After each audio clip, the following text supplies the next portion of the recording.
Shalom sahabatku yang terkasih dan sehati dalam Yesus Kristus.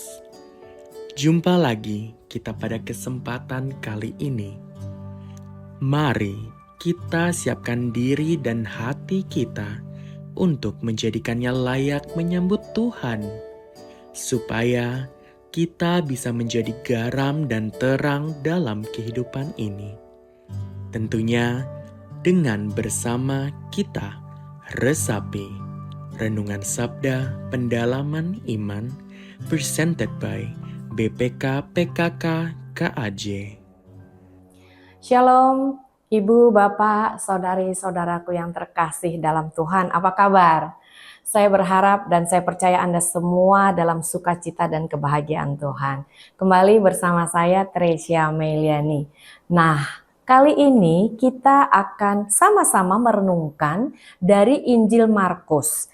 Kami mengambilnya dari Injil Markus pasal 12 ayat 38 sampai dengan 44 mengenai Yesus menasihatkan supaya hati-hati terhadap ahli-ahli Taurat dan bersambung dengan persembahan seorang janda miskin. Jadi temanya kali ini adalah kita harus berhati-hati terhadap para ahli Taurat yang mengaku ahli Taurat tentunya ya, dan persembahan yang berkenan bagi Allah. Nah, Ibu, Bapak, Saudari-saudaraku yang terkasih, tema ini, perikop ini sangat menarik buat saya. Hampir semua orang di dunia ini, boleh dibilang 99,999% itu ingin dikenal oleh orang banyak bahwa ia adalah orang yang baik-baik saja, orang yang jujur, orang yang lurus. Maka tidak sedikit orang yang berusaha membuat cover, membangun satu casing yang bagus. Ibaratnya HP jadul dipasangkan casing yang bagus, casing yang indah, maka HP itu akan nampak keren, mewah. Padahal isinya sudah jadul, sudah usang, atau bahkan sudah busuk. Nah, para ahli Taurat yang dimaksud di dalam bacaan tadi, mereka memulai membangun casing dari sisi kerohanian agar mereka nampak tekun ibadahnya. Mereka selalu ada di rumah-rumah ibadat, di gereja-gereja. Mereka nampak paham sekali akan kitab suci. Mereka nampak paham sekali akan hukum gereja. Dan mereka selalu ada di setiap event kerohanian. Mereka selalu duduk di depan di setiap event kerohanian. Mereka membungkus dengan casing berpakaian layaknya pemuka agama. Nampak seperti orang suci. Ya, kalau seperti ini masih bolehlah ya gitu. Tapi hanya untuk diri mereka sendiri, jangan untuk orang lain. Bahayanya adalah jika mereka melakukan khotbah di mana-mana, mereka berkeliling ke kota-kota, mereka melakukan kampanye, bukan mengajarkan kebaikan. Bahkan mereka memamerkan kesalehan mereka. Mereka senang sekali dilihat oleh orang banyak dan dinilai oleh orang banyak bahwa mereka adalah orang saleh. Mereka adalah orang benar. Mereka suka sekali. Seolah-olah mereka tulus melakukannya. Padahal ada pamrih di baliknya. Ibu, Bapak, Saudari-saudaraku yang terkasih, mereka membungkus busuknya dengan tampilan yang cantik, ganteng, dan saleh. Nampak secara lahiriah mereka keren, kaya, namun sesungguhnya hati mereka miskin. Mereka gagal paham. Menurut mereka, apa yang mereka lakukan adalah benar. Padahal itu adalah yang sungguh tidak disukai Tuhan kita, Yesus Kristus. Nah, zaman now, orang-orang seperti ini banyak sekali. Mereka juga berpakaian dan berjubah layaknya pemuka agama. Mereka juga melakukan khotbah di mana-mana, membawakan renungan di mana-mana. Tapi perkataan mereka bukan perkataan untuk mengajak hidup baik, mengajak hidup rukun, mengajak hidup damai, mengajak hidup atau memberi semangat untuk hidup benar. Mereka tidak menyampaikan itu. Yang mereka sampaikan di balik khotbahnya, di balik renungan yang mereka sampaikan, mereka mengajak untuk saling membenci. Mengajak untuk saling tidak menghormati, mengajak untuk tidak saling menghargai. Bahkan lebih bahayanya, di balik itu semua mereka mengajak melawan pemerintah. Padahal kita anak Tuhan Yesus harus hidup sesuai dengan firman Allah. Patuh dan tunduk kepada pemerintah. Ada ayatnya nih.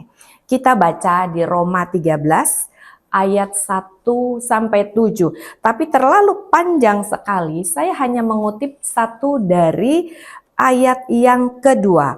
Sebab itu, barang siapa melawan pemerintah, ia melawan ketetapan Allah. Dan siapa yang melakukannya akan mendatangkan hukuman akan dirinya.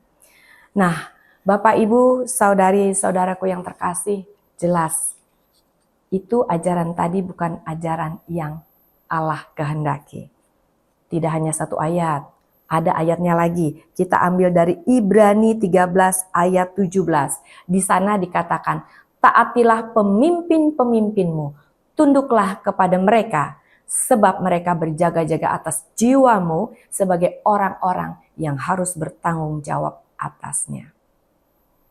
Jelas, ini ayat yang kedua yang kita baca bahwa kita anak Tuhan Yesus harus taat dan tunduk kepada pemimpin-pemimpin. Karena mereka bertanggung jawab atas jiwa kita. Satu lagi ya, ada 3 aja nih. Satu lagi kita baca dari Titus 3 ayat 1. Demikian bunyinya. Ingatkanlah mereka supaya mereka tunduk pada pemerintah dan orang-orang berkuasa. Taat dan siap untuk melakukan setiap pekerjaan yang baik. Sudah 3 ayat saya sampaikan. Saya rasa Ibu, Bapak, saudari-saudaraku yang terkasih sudah tambah terbuka bahwa kita anak Tuhan Yesus harus tunduk pada pemerintah dan pada orang-orang berkuasa, taat dan siap untuk melakukan pekerjaan yang baik. Jadi, Ibu, Bapak, saudari-saudaraku yang terkasih dalam Tuhan, saat ini kita harus waspada dan berjaga-jaga terhadap orang-orang yang mengaku ahli Taurat. Ya. Nah, ini tak kalah menarik lagi nih. Mereka juga kalau mengenai persembahan atau berbagi, mereka mengajak orang-orang melakukan pemberian persembahan atau berbagi. Namun mereka sendiri belum tentu melakukannya loh. Belum tentu mereka juga memberi. Tetapi sekalinya mereka memberi persembahan, mereka berbagi, mereka maunya apa yang dia lakukannya diketahui oleh orang banyak. Seperti pamer. Ini loh persembahanku, ini loh jumlahnya, ini loh sekian. Nah, seperti itu. Nah, seperti ini kelakuannya hingga zaman now itu banyak. Masih tidak sedikit ya, saya bilang tidak sedikit orang-orang yang melakukan hal seperti itu. Jika memberi atau berbuat kebaikan terhadap orang-orang yang dipandang perlu bantuan oleh mereka, mereka membuat satu seremoni. Mereka membuat foto-foto, mereka membuat video-video, lalu mereka upload di semua saluran sosmed. Karena sekarang kan sosial media banyak sekali ya. Dia masukin semua, dia upload semua. Mereka memamerkan bahwa apa yang mereka perbuat ini kepada orang-orang yang dipandang perlu dibantu oleh mereka agar diketahui oleh orang sejagat raya apa yang telah mereka lakukan. Dan bahkan ada yang secara live juga. Jadi pada saat mereka melakukan event itu, mereka live di sosmed. Ini loh perbuatan kebaikan yang mereka lakukan. Ibu, Bapak, saudari-saudaraku yang terkasih, padahal di dalam Injil di Matius 6 ayat 3 mengatakan, Jika engkau memberikan sedekah, janganlah diketahui oleh tangan kirimu apa yang diperbuat oleh tangan kananmu. Bagi orang yang secara finansial memang berkecukupan atau bahkan berlebihan, adalah hal biasa untuk mereka melakukan persembahan atau memberi kebaikan terhadap saudari-saudara yang memang sedang membutuhkan. Adalah wajar dan tidak ada yang spektakuler. Kenapa? Karena mereka memang kaya, mereka mempunyai aset banyak, mempunyai harta banyak. Jadi biasa saja mereka memberi dari kelimpahannya. Nah, dari kisah yang tadi kita baca, kisah mengenai persembahan seorang janda miskin yang barusan kita baca, bahwa Yesus malah memberikan pujian kepada si janda miskin yang memberi dari kekurangannya. Untuk makan saja dia kurang. Tapi dia mau memberikan apa yang dia milikinya untuk dipersembahkan. Dan saudari-saudaraku, ibu bapak sekalian, si janda miskin ini tanpa sosmed, tanpa foto, tanpa video, dia memberi dengan diam. Tidak perlu pamer. Memang dari sisi jumlah, dari sisi amount, pemberian si janda miskin jauh tentunya dari para orang kaya, dari para ahli-ahli Taurat yang mereka berkelimpahan, itu jauh berbeda. Tapi si janda miskin ini dia memberi dengan iman dan penuh syukur. Justru inilah yang dinilai oleh Tuhan bahwa ini adalah pemberian atau persembahan yang jauh lebih berharga dan lebih bernilai di mata Tuhan. Ibu, bapak, saudari, saudaraku yang terkasih, Tuhan kita tidak pernah meminta dan tidak melihat serta tidak menghargai pemberian dengan nilai yang besar. Tidak. Tapi Tuhan kita justru menerima dan menghargai pemberian dari orang yang memberi dengan hati yang tulus, hati yang luas, hati yang penuh syukur.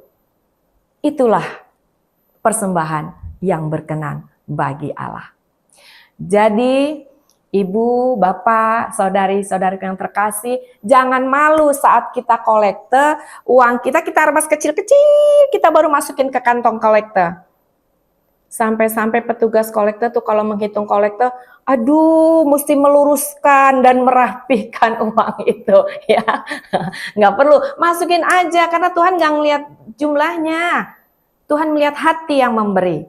Tapi bagi ibu, bapak, saudari-saudaraku yang memang memiliki banyak kelimpahan berkat, jangan pelit.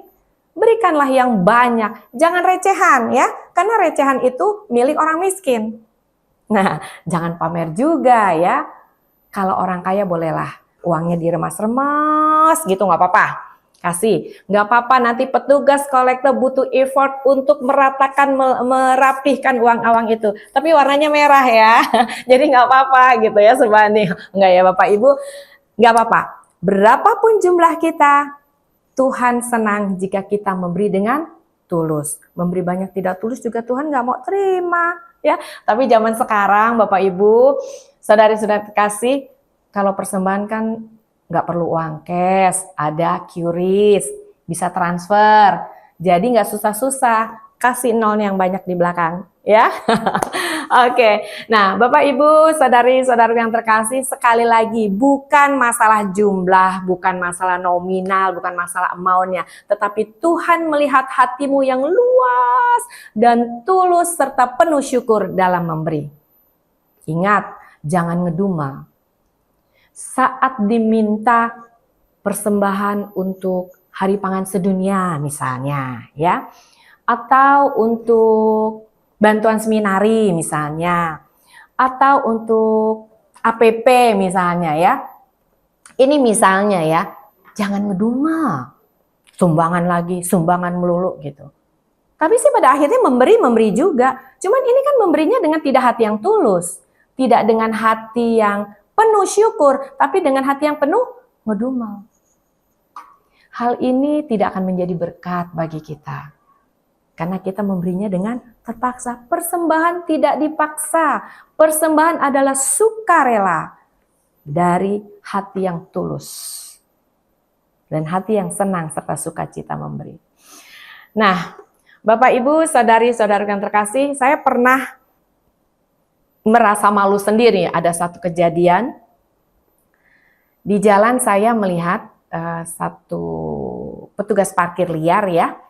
Dia memberikan uang kepada pengemis yang datang ke dia gitu ya. Saya lihat, lalu saya datang menghampiri petugas parkir tadi. Saya tanya, "Mas, wah, habis dapat parkiran banyak nih, mendapat berkat banyak nih." Saya bercanda begitu. Dia jawab, "Enggak tante, parkiran sekarang agak sepi." "Loh, kok sepi, kamu tadi kasih ke pengemis tadi?"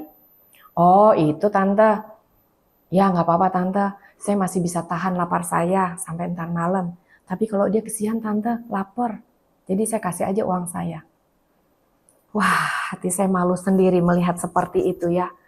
Padahal ini adalah benar-benar contoh yang Tuhan mau, yaitu memberi dari kekurangan dia.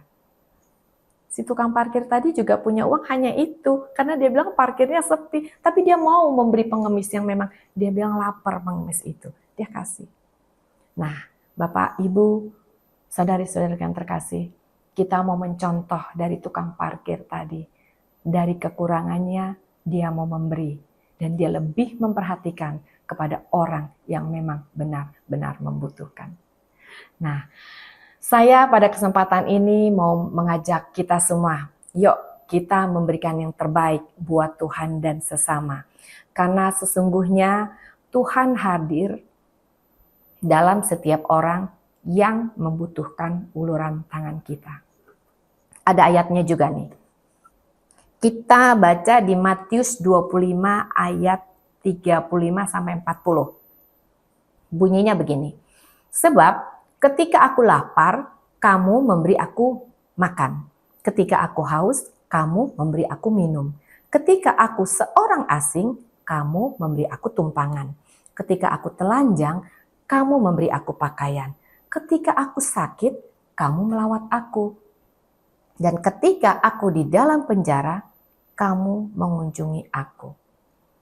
Ayat berikutnya, maka orang-orang benar itu akan menjawab dia, katanya, "Tuhan, bila manakah kami melihat engkau lapar dan kami memberi engkau makan, atau haus dan kami memberi engkau minum?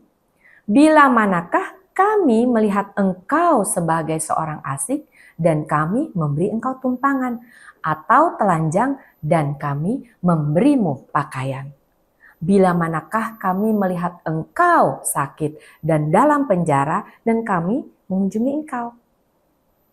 Di ayat berikutnya, raja itu menjawab, "Aku berkata kepadamu, sesungguhnya segala sesuatu yang kamu lakukan untuk salah seorang saudaraku yang paling hina ini, kamu telah melakukannya untuk aku."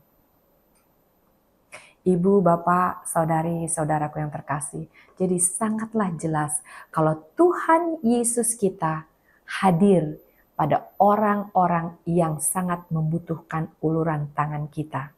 Karena apa yang kita lakukan sesungguhnya kepada mereka, itulah yang kita lakukan kepada Tuhan. Yuk, kita sekarang sudah tahu persembahan yang berkenan bagi Allah. Dan tadi di awal kita harus waspada ya. Nah, kita harus memberikan persembahan yang berkenan kepada Allah.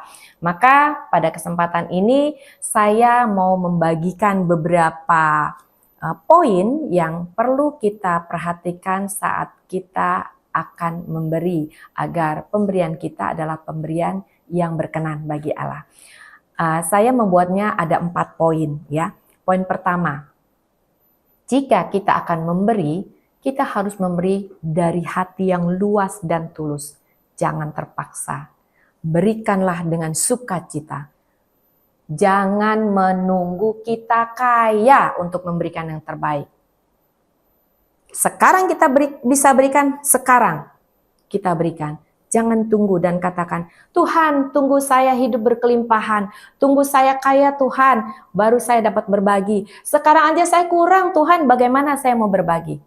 Jangan saudari-saudaraku, ibu bapak.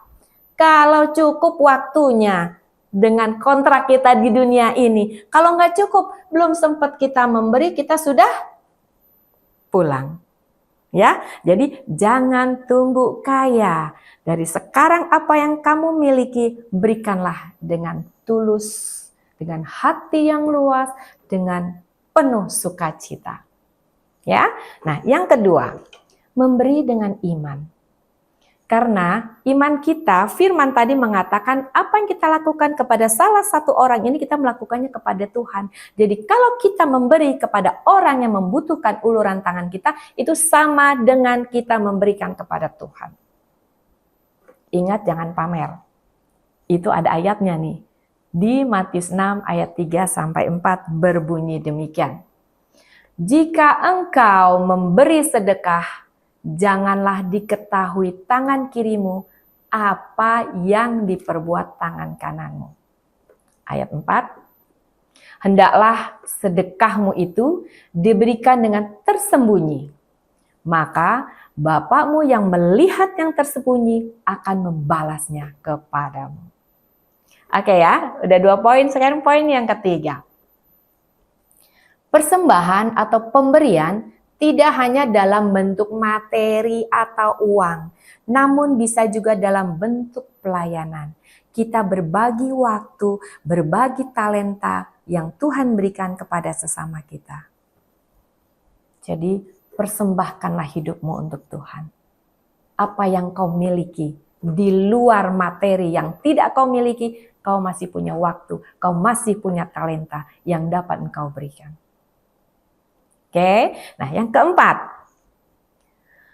ibu bapak, saudari-saudari yang terkasih, janganlah pernah hitungan sama Tuhan. Jangan minta imbalan, jangan ada pamrih. Kalau aku kasih sekian, kalau aku bisa melayani, memberikan waktuku, kalau aku sudah mengorbankan segalanya, ya waktu, ya materi, aku dapat apa Tuhan? Oh Tuhan, jangan kau lakukan itu, saudari-saudaraku, ibu bapakku yang terkasih. Karena Tuhan Yesus sendiri menyerahkan hidupnya, menyerahkan nyawanya. Demi siapa? Demi kita semua orang berdosa ini. Dia tidak hitungan. Kalau saya mati di salib, apa yang akan kamu berikan? Tidak. Tapi Tuhan menanggung semua dosa kita di salib. Semua dosa kita telah ditanggungnya.